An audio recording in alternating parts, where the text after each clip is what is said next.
Ruth llegó a Belén acompañando a su suegra Noemí. Ambas estaban golpeadas por la pobreza. Su esperanza de vida eran las leyes sociales dadas por Dios. Fue a los campos de Bos y pudo espigar para comer. ¿Cómo vivir en santidad?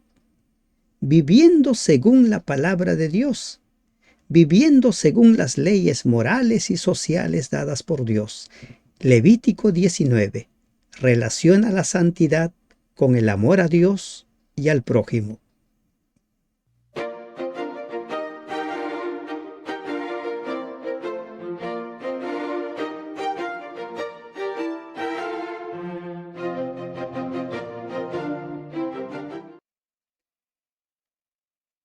Perlas del libro de Levítico.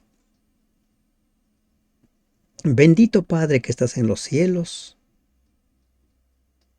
nos dirigimos a ti, Señor, para pedirte que nos dirijas a lo largo del estudio del capítulo 19 del libro de Levítico.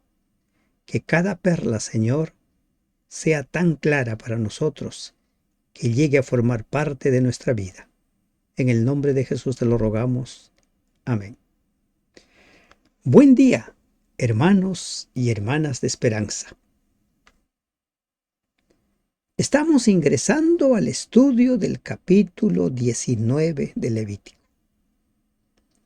Si usted se ha dado cuenta, desde el capítulo 17, Dios nos enseña a nosotros cómo vivir en santidad. Según el comentario de la Biblia hispana, dice lo siguiente: se puede llamar al capítulo 19 el corazón del libro del Levítico y al versículo 2 la clave del capítulo. ¿Y por qué el versículo 2 la clave del capítulo? ¿Por qué Levítico 19 el corazón del libro de Levítico? Porque en este capítulo encontramos nosotros los dos grandes mandamientos: el amor a Dios y el amor al prójimo. ¿Cómo vivir en santidad? Amando a Dios y amando al prójimo. Ingresemos al estudio de este maravilloso capítulo. Y no olviden, compartan el mensaje. Compartan.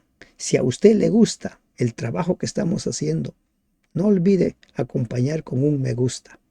De esa forma me va a ayudar a poder llegar a más personas. Y el propósito es uno solo: que las personas estudien la Biblia capítulo a capítulo, versículo a versículo. Necesitamos eso, entender la Biblia. Necesitamos ser como los bereanos. ¿Recuerdan? Hechos 17. Los bereanos escucharon a Pablo, pero no se quedaron con escuchar a Pablo, sino que corroboraron con las escrituras si era cierto o no era cierto lo que Pablo estaba diciendo. Y eso es lo que necesitamos hacer: ser escudriñadores de la palabra de Dios.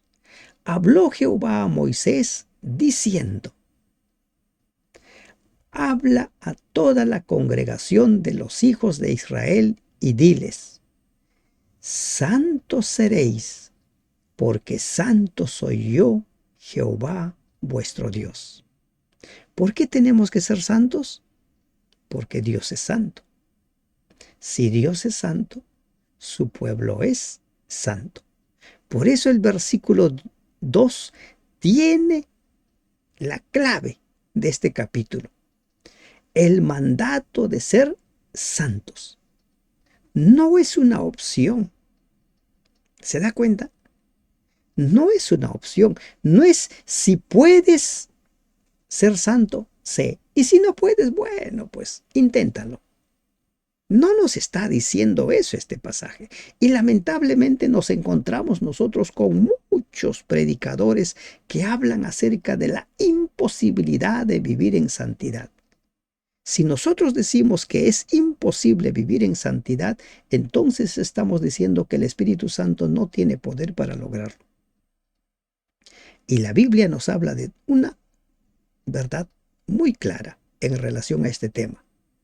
Antes de entregar nuestra vida a Dios, vivimos en pecado. Después de entregar nuestra vida a Dios, vivimos con nuestros cuerpos, nuestros miembros al servicio de la gracia, al servicio de la justicia. ¿Podemos pecar? Sí. ¿Podemos resbalar? Con seguridad que sí, como dice Primera de Juan 2. Pero tenemos abogado para pedir perdón por nuestros pecados y volver a vivir en santidad. Hebreos 12 nos habla claramente: seguid la santidad, sin la cual nadie verá a Dios. Estimados hermanos, estimadas hermanas, la santidad no es una posibilidad, no es una opción. Hebreos 12:14, seguid la paz con todos y la santidad, sin la cual nadie verá al Señor. ¿Y qué dice el versículo 2 de Levítico? Santos seréis, porque santo soy yo, Jehová vuestro Dios. El problema no es que sea imposible vivir en santidad. El problema es que nos hemos acostumbrado a justificar nuestros pecados, a justificar nuestra tibieza espiritual. Ese es el problema. Dios es un Dios capaz de producir grandes cambios en nuestra vida. Y tenemos muchos ejemplos de ello. Por esta razón, este versículo 2 es la clave del capítulo. A la luz de este versículo vamos a estudiar los siguientes versículos. ¿Qué dice el versículo 3? Cada uno temerá a su madre y a su padre, y mis días de reposo guardaréis, yo Jehová vuestro Dios. ¿Recuerdan nuestro estudio de ayer? El capítulo 18. Los primeros versículos del capítulo 18, del 3 al 5, ¿de qué nos hablan? De que debemos ser hacedores de su palabra, de que debemos vivir de acuerdo a su palabra, de que debemos caminar por su camino. Guardaréis mis estatutos y mis ordenanzas, los cuales haciendo el hombre vivirá en ellos. Y ahora, la primera ordenanza después de llamarnos a la santidad, y miren, la santidad está relacionada con cómo nos relacionamos con nuestros padres. No debiera darse la triste imagen, la triste figura de hijos maltratadores de sus padres. Y maltratar a los padres no es simplemente agredirlos físicamente o verbalmente. Maltratar a los padres también es olvidarnos de ellos, no llamarlos, no asistirlos económicamente, descuidarlos. Cada uno temerá a su madre y a su padre, y mis días de reposo guardaréis, yo Jehová vuestro Dios. ¿De qué se está percatando usted en este versículo 3? En este versículo 3, Dios está uniendo las dos instituciones que Él estableció al principio de la creación, antes que el pecado ingrese. La familia, el matrimonio de Adán y Eva, y el día de reposo.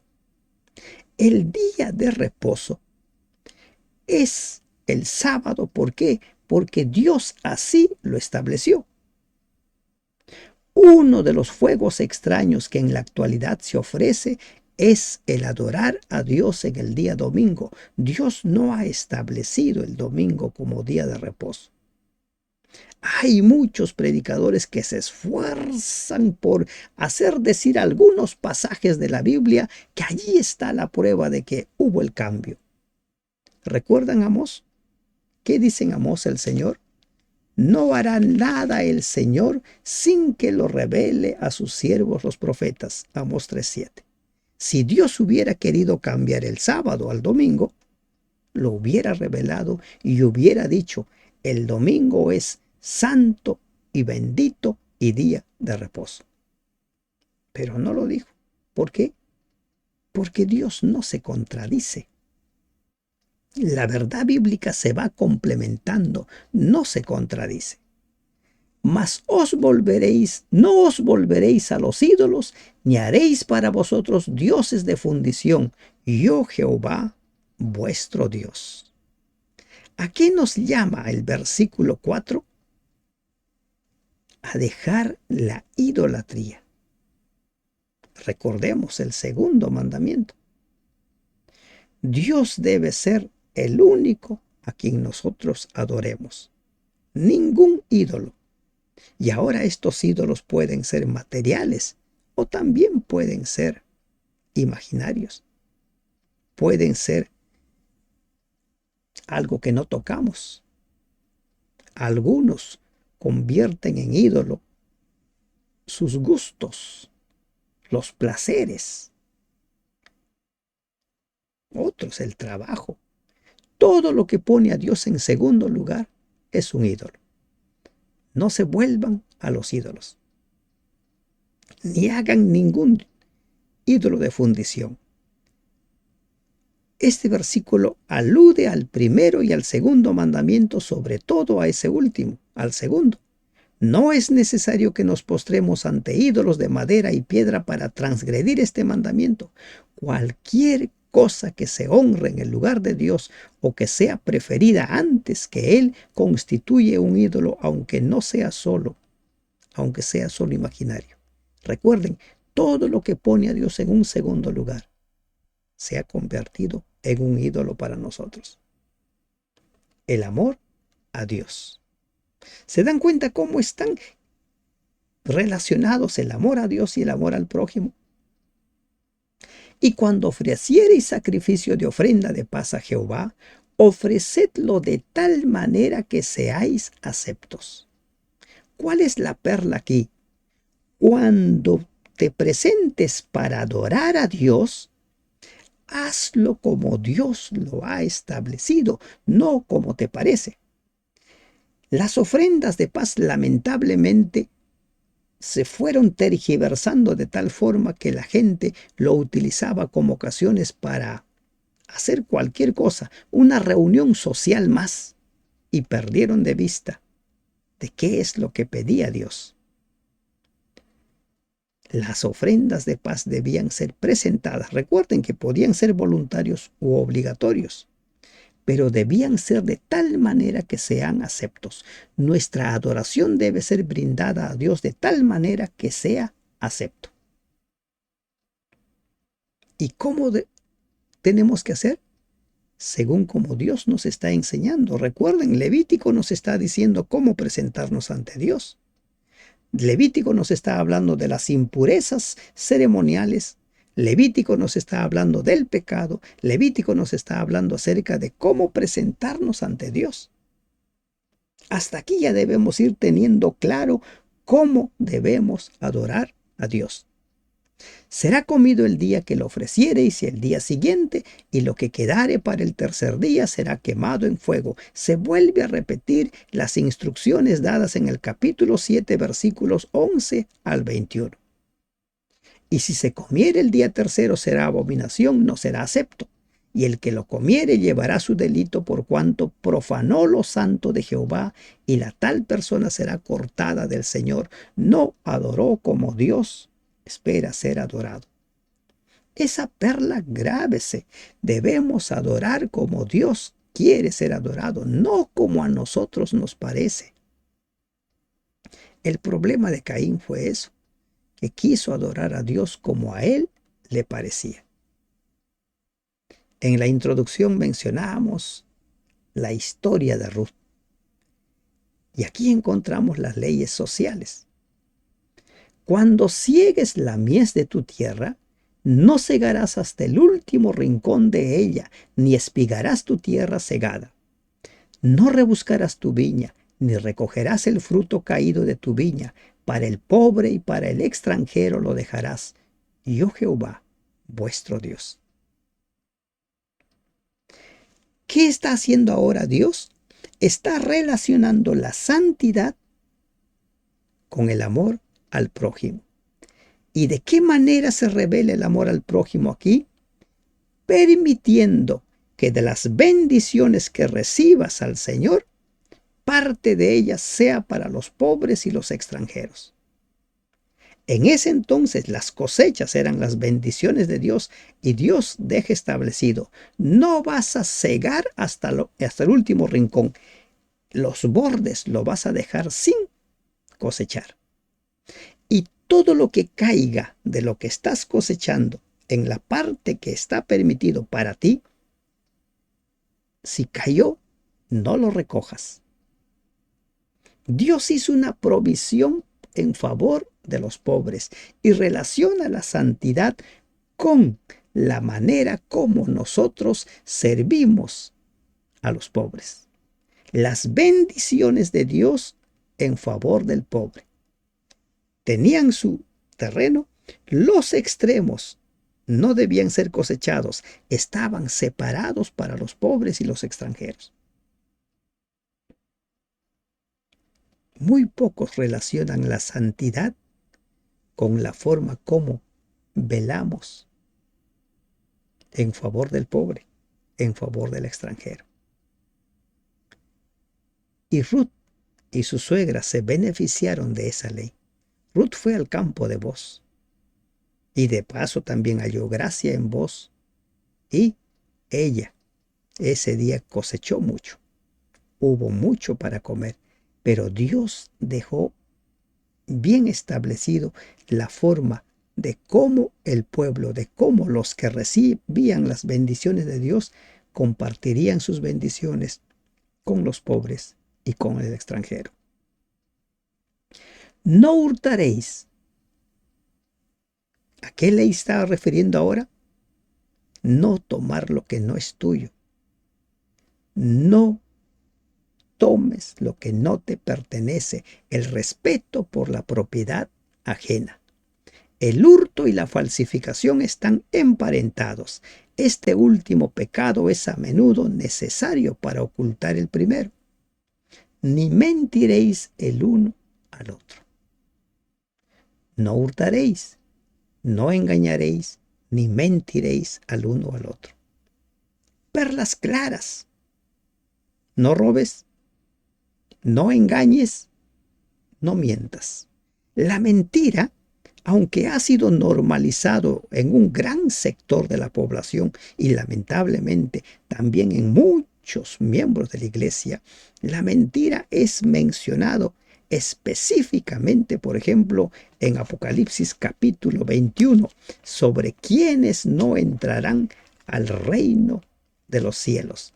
Dice, versículo 8 del capítulo 21, pero los cobardes, incrédulos, abominables y homicidas, los fornicarios y hechiceros, los idólatras y todos los mentirosos tendrán su parte en el lago que arde con fuego y azufre, que es la muerte segunda. No tomes lo que no es tuyo. No engañes. La verdad debe ser siempre lo que debes de hablar. Ni mientas el uno al otro. Y no juraréis falsamente por mi nombre, profanando así el nombre de tu Dios, yo Jehová.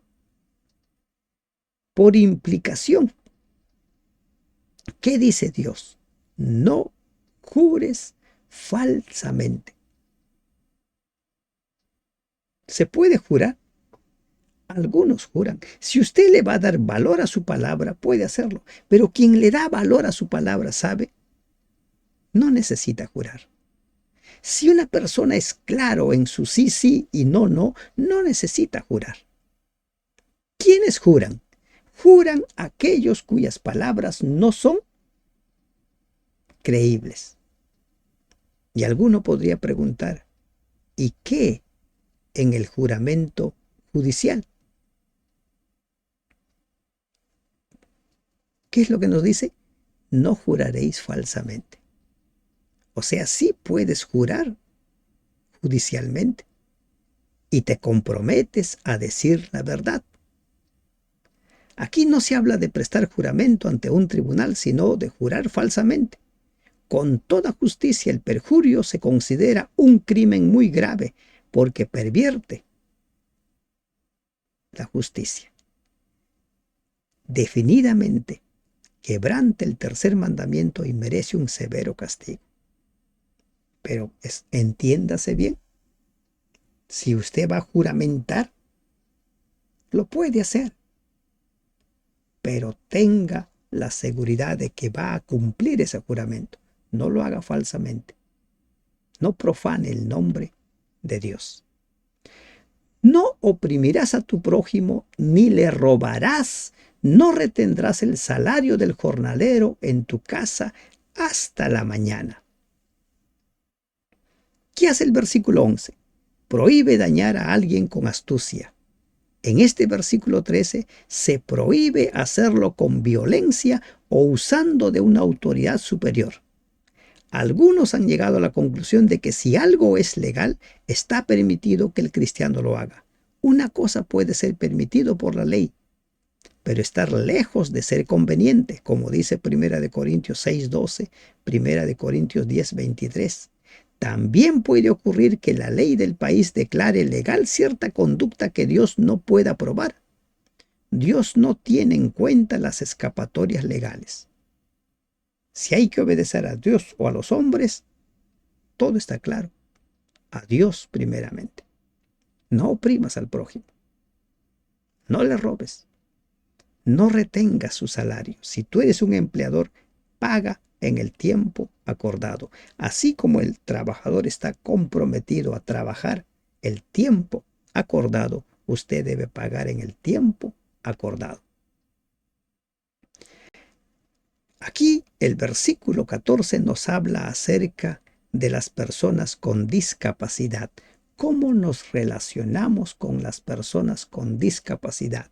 No maldecirás al sordo, y delante del ciego no pondrás tropiezo, sino que tendrás temor de tu Dios, yo Jehová. Dios es claro de la forma como debemos relacionarnos con las personas con discapacidad y nos pone dos ejemplos. Aquel que es invidente y aquel que no puede oír, la discapacidad auditiva y la discapacidad visual. Debemos relacionarnos con ellos y esta es otra de las formas de cómo hemos de vivir en santidad, por la forma como nos relacionamos con las personas con discapacidad. Se va dando cuenta, recuerde, este capítulo 19 nos está hablando del amor a Dios y el amor al prójimo. Y este versículo nos habla del amor al prójimo con discapacidad. No harás injusticia en el juicio, ni favoreciendo al pobre, ni complaciendo al grande. Con justicia juzgarás a tu prójimo. Hay quienes se inclinan por el lado del que es pobre, pobrecito. O hay quienes se inclinan por el lado del que tiene riqueza, porque puede dar. Y Dios nos dice que la santidad tiene relación con la justicia tal cual es a cada uno según se merezca. No andarás chismeando entre tu pueblo. No atentarás contra la vida de tu prójimo. Yo, Jehová. Hay dentro de el estudio del chisme, qué tan dañino es el chisme, se ha llegado a una conclusión, que el chisme es como matar. Matar. Y hay un estudio donde se dice que cuando uno se presta al chisme, uno mismo se está matando, mata al que es portador del chisme y también mata a quien se ha tomado su nombre para el chisme. Propagar rumores dañinos, ya sea porque no son ciertos o porque perjudican a la persona implicada, es un chisme. Y a veces parecen verdades, son medias verdades, pero el chisme tiene como objetivo destruir. y nosotros no debiéramos prestarnos a ello. Hay 3 preguntas que se aluden a Sócrates para evitar el chisme. ¿Es verdad? ¿Me va a servir de algo? ¿Es bueno que lo cuentes? A veces las personas cuando vienen a nosotros nos dicen, te voy a decir algo, pero no lo digas. Si usted se mantiene firme, lo que ha de decir simplemente es, te puedo escuchar, pero lo voy a comentar con la persona de quien me estás hablando. Y de esta manera, usted va a librarse de escuchar a las personas que gustan propagar chismes, y no solo eso, sino que también se va a librar de que ellos continúen en lo mismo. ¿Y qué dice la siguiente parte? Dice, no atentarás contra la vida de tu prójimo. Matar. Jesús en el Sermón del Monte dice que matar al prójimo, atentar contra la vida del prójimo, no es simplemente quitarle la vida propiamente, sino incluso cómo lo tratas. Si lo tratas con odio, con rencor, ya eres culpable de homicidio. No aborrecerás a tu hermano en tu corazón. Aquí encontramos nosotros una enseñanza realmente profunda. Este podríamos relacionarlo con el 10º mandamiento, que también tiene que ver con el corazón. Es posible odiar y despreciar a una persona sin dar de ello evidencias externas. Sin embargo, el odio es pecado. 1 de Juan 2, 9 al 11. El que odia se daña a sí mismo en primer lugar. No aborrecerás a tu hermano en tu corazón. Así de claro.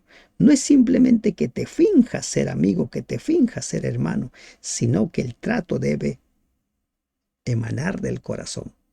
Razonarás con tu prójimo para que no participes de su pecado.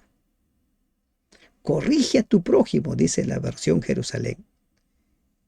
El que ve a su prójimo que está pecando, dice Ezequiel, y no le dice nada, él será culpable de su perdición. Este versículo 18 nos habla del segundo gran mandamiento. No te vengarás. ¿Qué dice Dios? Mía es la venganza. No nos corresponde a nosotros la venganza.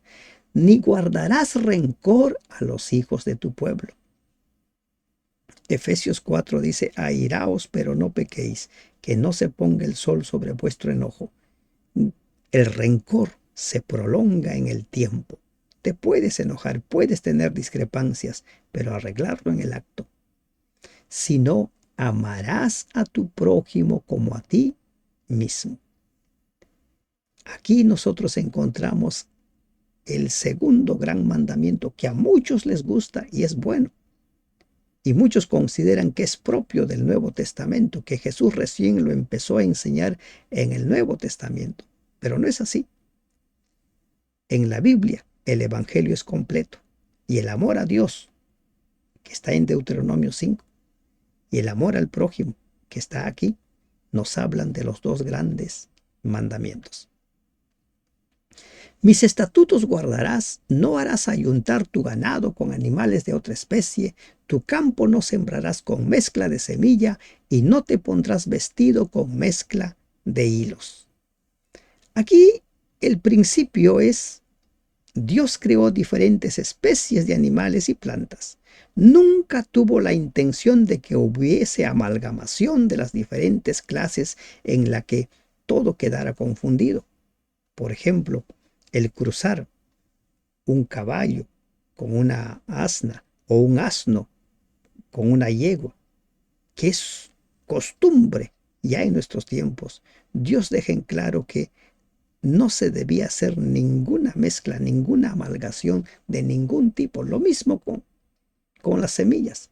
Si un hombre yaciere con una mujer que fuere sierva desposada con alguno y no estuviere rescatada ni le hubiere sido dada libertad, ambos serán azotados, no morirán por cuanto ella no es libre. En este caso, la sierva está comprometida con un hombre, pero no ha sido aún rescatada. Por lo tanto, no es libre, sino que es considerada propiedad de la persona a quien sirve. Pero ambos serán azotados por haber faltado a la moralidad. ¿Qué estamos haciendo a lo largo de que estamos descubriendo cómo vivir en santidad? ¿Cómo relacionarte con la persona que está bajo tu autoridad? Ninguno tiene la libertad de abusar de la persona que está bajo su autoridad. Y él traerá a Jehová a la puerta del tabernáculo de reunión un carnero de expiación por su culpa, y con el carnero de la expiación lo reconciliará el sacerdote delante de Jehová por su pecado que cometió. ¿Cómo limpiarse de sus pecados?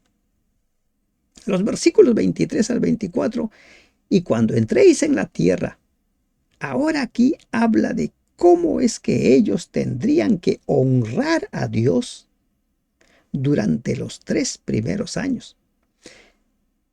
Entras a la tierra y plantéis toda clase de árboles frutales, consideraréis como incircunciso lo primero de su fruto. 3 años os será incircunciso, su fruto no se comerá. ¿Recuerdan las leyes ceremoniales? Aquí nos encontramos con otra. ¿Cómo es que el simbolismo tiene un significado muy profundo para Dios? Durante 3 años esas tierras serían purificadas, porque esas tierras han sido contaminadas por los pecados de los que moraban en ese lugar.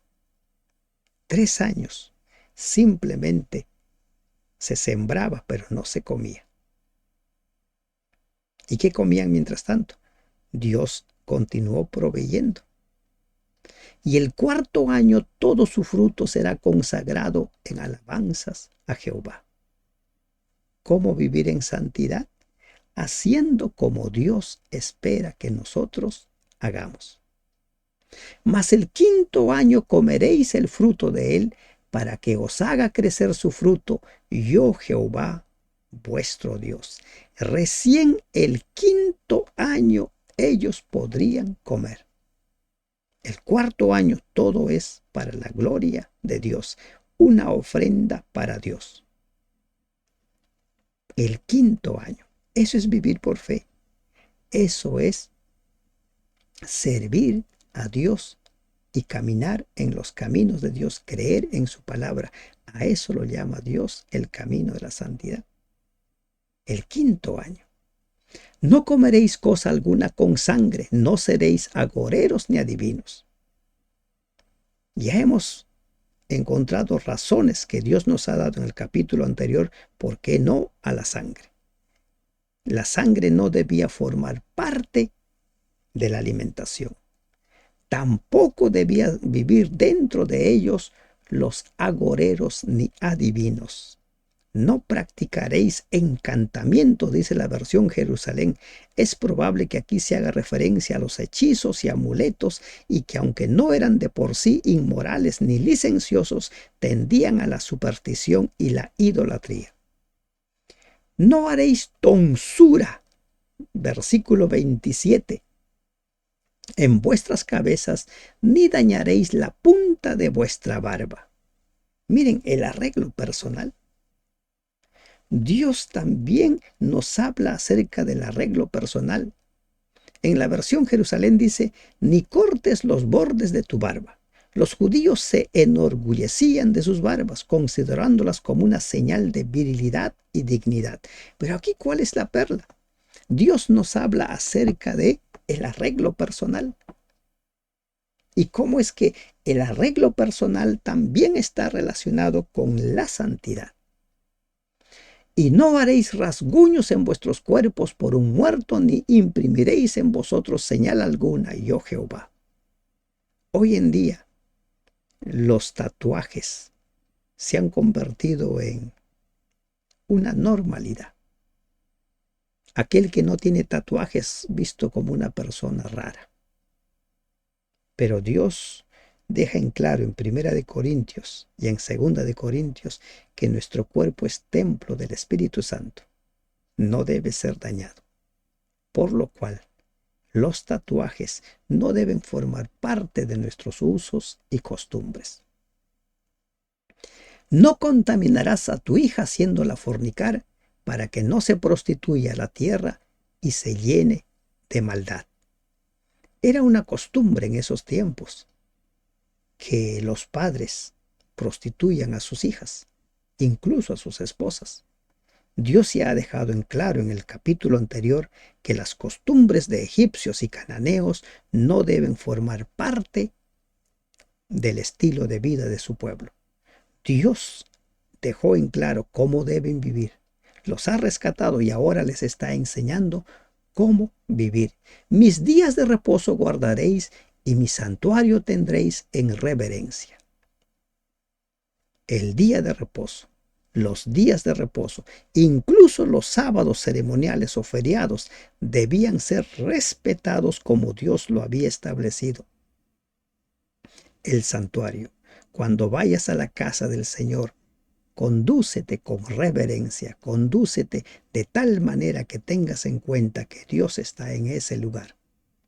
No os volváis a los encantadores ni a los adivinos, no los consultéis contaminándoos con ellos, yo Jehová vuestro Dios. Los encantadores y adivinos, los que leen cartas, los que leen las líneas de las manos, todos aquellos que dicen que adivinan, todos aquellos que dicen que pueden hacerte una curación, no recurras a ellos. Delante de las canas te levantarás y honrarás el rostro del anciano, y de tu Dios tendrás temor. La santidad también está relacionada con la forma como nos relacionamos con las personas de mayor edad. En las culturas de antaño, los ancianos eran tenidos en gran estima y eran consultados. Hoy en día los ancianos son considerados como objetos descartables, ya no se les toma en cuenta, olvidando que la sabiduría está con ellos. Y Dios relaciona la santidad con la forma como nos relacionamos con ellos. Y dice, y de tu Dios tendrás temor. Cuando el extranjero more con vosotros en vuestra tierra, no le oprimiréis. Como a un natural de vosotros tendréis al extranjero que more entre vosotros, y lo amarás como a ti mismo. El amor al prójimo, porque extranjero fuisteis en la tierra de Egipto, yo Jehová vuestro Dios. No hagáis injusticia en juicio, en medida de tierra, ni en peso, ni en otra medida. Estás envuelto en los negocios, trabajas en negocios, las medidas deben ser justas, las balanzas deben ser justas. Balanzas justas, pesas justas, medidas justas tendréis. Yo Jehová vuestro Dios, que os saqué de la tierra de Egipto. Guardad pues todos mis estatutos y todas mis ordenanzas, y ponedlos por obra. La santidad está relacionada con el amor a Dios y el amor al prójimo. Y el amor al prójimo en las diversas facetas, en el negocio, en el trabajo, como líder, como trabajador, como jefe. ¿Se dan cuenta? Dios ha hecho provisión de tal manera que los pobres y los extranjeros no sean olvidados y no mueran por hambre. Y nosotros hemos de respetar lo que Dios ha establecido, que las bendiciones de Dios también formen parte de nosotros, pero de tal manera que esas bendiciones también sean compartidas. ¿Qué perlas vas a elegir para ponerlos en práctica? Recuerda el versículo 2. La santidad no es una opción. La santidad es algo que debemos seguir, porque Dios es santo. Nosotros también estamos llamados a ser santos. Que Dios te bendiga. Amén.